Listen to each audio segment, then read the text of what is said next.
Hi everyone, welcome and thanks for joining me. This is Heather Lloyd Martin and I'm CEO of SuccessWorks SEO Copywriting. Today we are going to talk about revisions and how to handle writing revisions without going insane. And this is something that all freelance copywriters deal with, from newbies to folks that have been in the business for 20, 30 years. Typically, there's always going to be at least one revision on everything you write. The key is to be able to minimize those revisions and to make them as minor as possible so that way you don't feel like you're stuck rewriting the entire page. So first let's talk about what's considered a revision versus something that would be out of scope of the original agreement. Revisions are typically quick tweaks to the content that the client comes back and says, can you change this word? Or we're not really thrilled with this sentence. Can you tweak this a little bit? So there are changes that you would make to the content that aren't going to take you that much time. The main structure of the page stays the same. Now, however, sometimes a client will change her mind and she'll say, we were thinking this way, but now we're thinking about doing it differently. So we want you to change the topic or change the tone and feel or what should be included.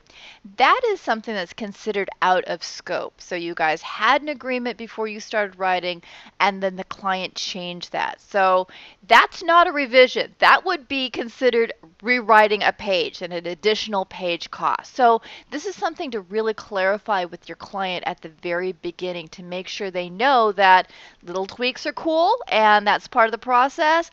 Big major overhauls would be an additional charge.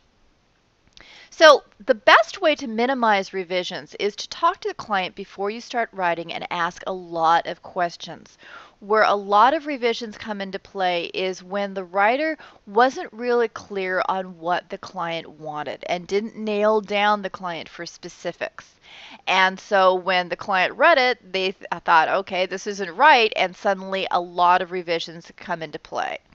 And it helps after that conversation where you interview the client and go back and forth on the phone is to send a follow-up email to say, this is what we talked about. This is the tone and feel. These are the sites that you like that you wanted to use as examples. These are the main points that we wanted to have in the content. Is this correct? Please email me back and let me know. So that way you have a paper trail that shows this is what everyone agreed on, and this is what you're going to start writing. That can definitely help later if the client changes their mind and you have to go back and gently remind them, this is what we agreed on when we talked on the phone. So when you do have those revisions come back, and again, this is something that is really normal. Everyone deals with it. It's not a problem if you have revisions. Most copywriters do. Is to ask the client to provide specific feedback in writing. The phone is helpful if you have any questions, but writing provides that paper trail. And specific feedback means that if you get feedback like, we don't like this, that doesn't help you improve the sentence or the paragraph or the page. So you'll want to dig in with the client to ask specifically why they don't like something. Now, sometimes what happens is a page will go through multiple people, and everyone will have their own ideas of what needs to be changed. So when you get the page back from the client, it's marked up and you can't tell what's priority, what to change, what to keep. If that happens, then you'll want to go back to your point of contact and say, I'm really not sure how to proceed with this. Can you go through the revisions and make sure that they're all applicable? This is something you want, and give me an updated document so I know how to move forward. So that's something to definitely put back on the client. Also, in your contract, you're going to want to limit the amount of revisions you'll do at no cost. Something that will happen is that if you say you'll provide unlimited revisions, that can sometimes mean the project can literally never be done because the client comes back, makes a couple tweaks, sends it to you, you change it, and then there's always this back and forth. So what a lot of people do is they'll say 3 revisions and then the page is considered final, or 2 revisions and the page is considered done.